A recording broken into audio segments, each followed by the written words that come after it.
राधे राधे। हर हर महादेव। जय जय श्री कृष्णा। मैं अभिषेक भटनागर अपने चैनल गॉड इज माइंड पर एक बार फिर आप लोगों का स्वागत करता हूं। मैं आप लोगों से प्रार्थना करना चाहूंगा कि यदि किसी ने भी अभी तक इस चैनल को सब्सक्राइब नहीं किया है तो आज ही कर लें।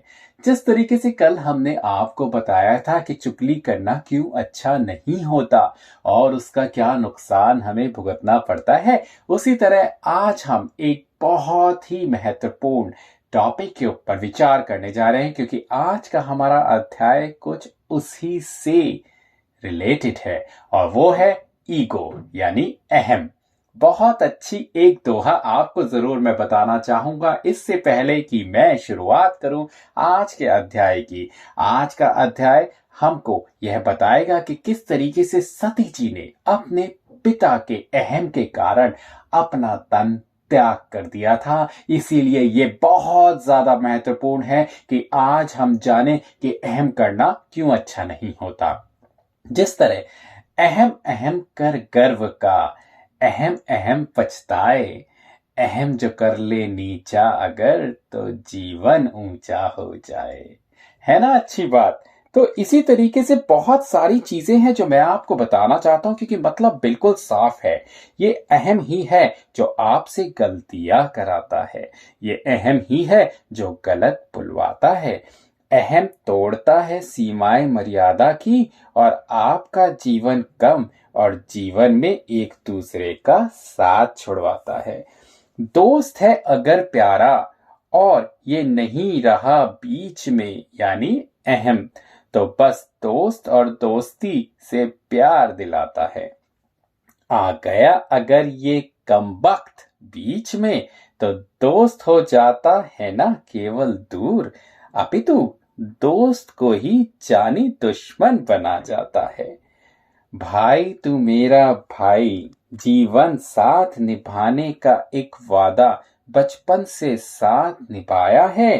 गया था घर छोड़ के थोड़े दिन, पर वापस आया तो अहम दूरियां ले आया है। चले अगर पति पत्नी मिलकर साथ, थोड़ा रास्ता पथरीला कई बार बीच में रिश्ते में आ जाता है। अहम आया लेकर अपना साथ तो जीवन जीना एक वीराने में पड़ा किनारा सा बन जाता है। रहा अहम नहीं साथ तो जीवन हमारा दो जिस्म और एक जान बनकर दिखाता है। बस अहम ही है जो आज इस कथा का सार बता जाएगा। एक पिता अपने दामाद को बेटा छोड़ अब इज्जत के नाम पर शैतान बुलाएगा। दामाद है मगर प्यारा, चुपचाप अपना अहम नहीं जगाएगा। बेटी सुनेगी बात और पिता की बात नहीं सह पाएगी और आखिर में एक बेटी पिता के समक्ष, पिता के अहम की वेदी में उसी के सामने चिता की आहुति बन जाएगी। तो ये है वो कथा जो हम आज आपके साथ में विस्तृत रूप से वर्णन करने जा रहे हैं, जो कि शिव जी और सती जी की कथा है कि किस तरीके से सती जी केवल अपने पिता के अहम के कारण अपना तन त्याग कर देंगी। इससे पहले मैं इस कथा को आपको सुनाऊं, एक उदाहरण मैं आप लोगों को जरूर देना चाहूंगा। ये उदाहरण ना केवल उन लोगों के लिए है जो कि ऑफिस या कार्यालय में काम करते हैं, अपितु उन लोगों के लिए भी है जो कि अपने घर में घर के लोगों के साथ में जीवन बिताते हैं। एक उदाहरण वो ये है, क्या होता है कि कई बार जब हम अपना कोई कार्य करते हैं तो जरूर हम कहीं ना कहीं फंस जाते हैं और जरूर किसी दूसरे की राय लेना चाहते हैं। तो होता क्या है, जब हम राय लेते हैं तो यदि सामने वाले व्यक्ति ने हमको ये कहा कि इस कार्य में जो आपने किया है ये बहुत अच्छा है, तब तो खुश हो जाते हैं। परंतु यदि उसने कोई त्रुटि गिना दी या कोई गलती गिना दी तो हमारा अहम उसमें ऊंचा हो जाता है और कहता है नहीं ये सही है। और जब वक्त आता है उस कार्य के निष्कर्ष का या नतीजे को दिखाने का, यदि तो हमको उस कार्य के नतीजे में प्रेज मिल जाती है यानी प्रशंसा मिल जाती है, तो हमारा अहम उसी समय उस व्यक्ति के सामने उसको इस तरह नीचा दिखाता है कि देखा, तुमने जो बोला था वो गलत था और मैंने जो किया वो सही था। ये अहम है जो कि नेगेटिव हो जाता है और आपसे आपका गर्व बढ़वाता है और आपको उन सब से, अपने परिवार के लोगों से या तो फिर अपने कार्यालय के सहकर्मियों के साथ में थोड़ी दूरी बढ़ा देता है और आप प्राउड फील करने लग जाते हैं। वहीं दूसरी तरफ यदि आप देखें तो यदि वो व्यक्ति आपको कोई सुझाव देता है और आप उसका सुझाव मानते हैं और उसके बाद आपको यदि प्रशंसा मिलती है, तो ना केवल आप उस सहभागी के या अपने घर के किसी सदस्य के कृतज्ञ हो जाते हैं, अपितु उसके साथ में उसके साथ जो अपना जो कार्य है, अपने कार्य से जो आपको जिसमें सफलता मिली है, उस सफलता को यदि उसके साथ भी बांटते हैं, तो आपका जो गर्व जो नीचे हो जाता है वो आपको ऊंचाइयां दिलाता है। कहने का सरल बहुत अर्थ है, कहने का अर्थ बहुत सरल है, वो ये कि ईगो अपनी हमेशा नीचे रखनी चाहिए। यदि आपने ईगो अपनी नीचे कर रखी तो आप ऊंचाइयां ही चढ़ते चले जाएंगे, परंतु यदि आपकी ईगो या आपका अहम बढ़ता रहा और वो गर्व में बदल गया, तो आप अपने जीवन से लोगों को दूर करते चले जाएंगे, जो कि बहुत ही मुश्किल होगा।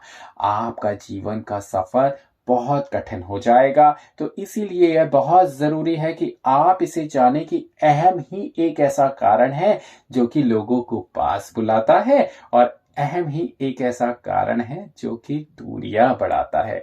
तो यदि अहम को रखेंगे कम तो आप खुशहाल जीवन जिएंगे और अहम को बढ़ाएंगे तो फिर जीवन जीना तो एक भारी पत्थर या भारी जिंदगी के ही समान होगा, क्योंकि हो सकता है कुछ पल के लिए तो आपको सुख मिले, परंतु दूरियां जब आपके लोगों से हो जाएंगी तो फिर अंत में आप अपने आप को केवल अकेला ही पाएंगे। यही है इस कथा का सार जो हम आपको आज बताएंगे। चलते हैं, करते हैं आज के दिनचर्या की शुरुआत अपने श्रीमद् भागवत के चौथे स्कंद के तीसरे अध्याय के साथ। सब देवता, ऋषिवर और गंधर्व आदि का अपने अपने विमानों पर चढ़कर दक्ष प्रजापति के यज्ञ में जाना और सती जी का कैलाश पर्वत पर से देखना। मैत्री जी बोले, हे विदुर, जब दक्ष प्रजापति की नेता भेजने से सब देवता, दैत्य, ऋषिवर, मुनि, ब्राह्मण, गंधर्व और किन्नर आदि अपनी अपनी स्त्रियों समेत अच्छे अच्छे गहने व कपड़े पहनकर उत्तम उत्तम विमानों पर सवार होकर गाते बजाते उनके यज्ञ में नेवता करने चले, तब सती जी ने उनके जाने का शब्द सुनकर लोगों से पूछा, आज आकाश मार्ग में भीड़ दिखाई देने का क्या कारण है? यह बात सुनकर महादेव जी के गण बोले, तुम्हारे पिता दक्ष प्रजापति के यहाँ यज्ञ है, इसलिए सब देवता और ऋषिवर अपने आदि अपनी अपनी स्त्रियों समेत वहां नेवता करने जाते हैं। ऐसा सुनते ही सती जी ने उदास होकर मन में कहा कि मेरे बाप ने अपने यज्ञ और लोगों को तो नेता भेजा, पर मुझे और महादेव जी को ना बुलाकर मेरा अपमान किया। कदाचित काम काज की अधिकता में भूल गए हों, तो माता पिता, गुरु और मित्र के घर बिना बुलाए ही चले जाना चाहिए, इसमें कुछ अपमान नहीं होता। तो यहाँ क्या था? यहाँ ये था कि सती जी के मन में कोई ईगो नहीं आई, कोई अहम नहीं आया। उन्होंने सोचा माँ बाप के यहाँ जाने में तो कोई अपमान नहीं महसूस करना चाहिए। यदि उन्होंने नहीं बुलाया तो अपने अहम को नीचे रखकर सती जी वहां से चली गई। इसलिए वहां जाकर सबसे भेंट करके वह आनंद देखना उचित है। मेरे ना जाने से देवताओं की स्त्रियां इकट्ठी होकर आपस में कहेंगी कि क्या कारण है जो दक्ष प्रजापति ने सती जी को नहीं बुलाया। इसमें हमारे माता पिता का बहुत अपमान होगा और मेरा भी। मरते समय तक इस बात का पछतावा मन में रह जाएगा। ऐसा विचार कर सती माता ने महादेव जी से विनय किया कि हे महाप्रभु, मेरे पिता के यहाँ यज्ञ में सब देवता अपनी अपनी स्त्रियों को साथ लेकर नेवता करने जाते हैं। कदाचित मेरे माता पिता स्त्रियों को साथ लेकर नेवता करने जाते हैं, कदाचित मेरे माता पिता ने काम काज की भीड़ में भूलकर आपको और मुझे नहीं बुलाया, तो मेरे पिता बिना बुलाए जाने में कुछ लज्जा नहीं है। मेरे पिता के यहाँ पर वहां पर मेरी सब बहनें अपने अपने पति के साथ आएंगी। मुझे बहुत दिनों से यह इच्छा थी कि कोई उत्सव तो मेरे पिताजी के यहाँ होता तो मैं भी तुम्हारे साथ वहां पर जाती। सो आप दया करके मुझे अपने साथ लिए हुए वहां पर चलिए। सबसे भेंट करके मुझे परम आनंद होगा। सती जी का यह वचन सुनकर महादेव जी हमारे भोलानाथ दक्ष प्रजापति से शत्रुता होने का हाल सुनाकर कहा, हे सती, तुम्हारे पिताजी मुझसे शत्रुता रखते हैं।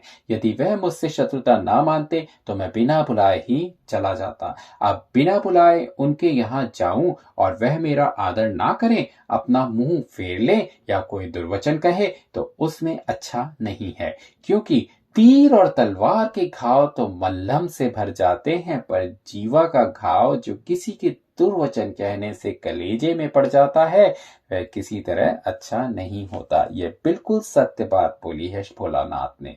क्योंकि यदि कहते तो ये है कि यदि किसी ने किसी को मारा पीटा तो ठीक है, वो घाव तो कुछ इतनी देर तक नहीं लगते, परंतु आप भी ये बात मानेंगे कि यदि किसी ने आपको कुछ कह दिया, कुछ दुर्वचन कह दिया, तो वो आपके दिमाग में घूमता रहता है, घूमता रहता है, घूमता रहता है, और आप केवल ये सोचते हैं कि अब इसका बदला किस तरह लिया जाए, या फिर यह उसने मुझसे ऐसा कहा था तो अब मुझे जरूर इसका कुछ ना कुछ बदला देना होगा। तो यहीं से आपकी अहम की सीमाएं शुरू हो जाती हैं। तो चलिए आगे बात करते हैं।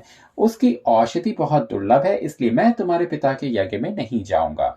जब शिव जी ने जाना अंगीकार नहीं किया तब सती जी विनय पूर्वक बोली कि आप नहीं जाते तो मुझको आज्ञा दीजिए। मुझे अपने माता पिता के घर बिना बुलाए जाने में कुछ लज्जा नहीं है। यह वचन सुनकर महादेव जी ने कहा, हे सती, दक्ष प्रजापति अपने राज्य व धन के मद में गर्वित होकर मेरे साथ शत्रुता से तुम्हारा भी अपमान करेंगे। तब तुम बहुत दुखी पाओगी और तुम्हारा निरादर होने से मुझे भी क्रोध उत्पन्न होगा। इसलिए तुम्हारा जाना भी किसी तरह उचित नहीं है। नारायण जी की इच्छा ने से सती जी ने उनके समझाने पर भी नहीं माना और फिर शिव जी से कहा कि मेरे ना जाने पर अपनी 60 बहनों के निकट मेरा अनादर होगा, पर वह लोग मुझको ताना मारेंगी, इसलिए मेरे बिना गए नहीं बनता। मुझे आज्ञा दीजिए तो जल्दी जाऊं। शिव जी ने ऐसा वचन सुनकर मन में विचार किया कि सती जी ने तो आज तक कोई काम मेरी आज्ञा के बिना किया ही नहीं था। आज यह ना जाने किस वास्ते ऐसा हट करती हैं और मेरा कहना नहीं मानती। इससे मालूम होता है कि वहां जाने में इनका कल्याण नहीं है। होनहार प्रबल होता है, परमेश्वर की इच्छा में किसी का वश नहीं चलता। ऐसा विचार कर महादेव जी ने सती जी से कहा कि जो तुम्हारी इच्छा हो वही करे। और इस तरह सती जी अपने पिताजी के घर यज्ञ में चली जाती हैं और वहां पे अपना देह त्याग करती हैं, क्योंकि वहां पर उनके पिताजी उनको बिल्कुल भी एंटरटेन नहीं करते। क्योंकि एक्चुअली में उनका मकसद तो यही था कि वो ऐसा यज्ञ करके हमारे भोलानाथ को नीचा दिखाएं कि उनको आमंत्रित ना कराएं। तो इसीलिए इस वजह से सती जी जब देखती हैं उनका वहां पर निरादर होता है तो अपना तन त्याग कर देती हैं। तो इसमें होता क्या है, एक पिता के अहम की वजह से उसको अपनी पुत्री को भी खोना पड़ता है और उनका परिवार आगे जाकर नष्ट हो जाता है। तो इस कथा को जो कि सती जी के तन त्याग करने की मैं आपको कल सुनाऊंगा, और परंतु इस अध्याय से जो हमने सीखा है उसको अपने जीवन में जरूर उतारें, क्योंकि अहम नहीं करना चाहिए। जिस तरह मैंने आपको बताया था, अहम अहम जो गर्व करे, अहम अहम पछताए। अहम यदि नीचा रखे तो जीवन में खुशहाली पाए। यही दोहे के साथ और इसी वचन के साथ मैं आज आपको छोड़े जाता हूं, और एक बार फिर राधे राधे। और आज फिर मैं भगवान से प्रार्थना करूंगा कि आप अपने अहम को कम रखें और जिंदगी में हमेशा प्रगति की राह पर चलें। जय श्री कृष्णा।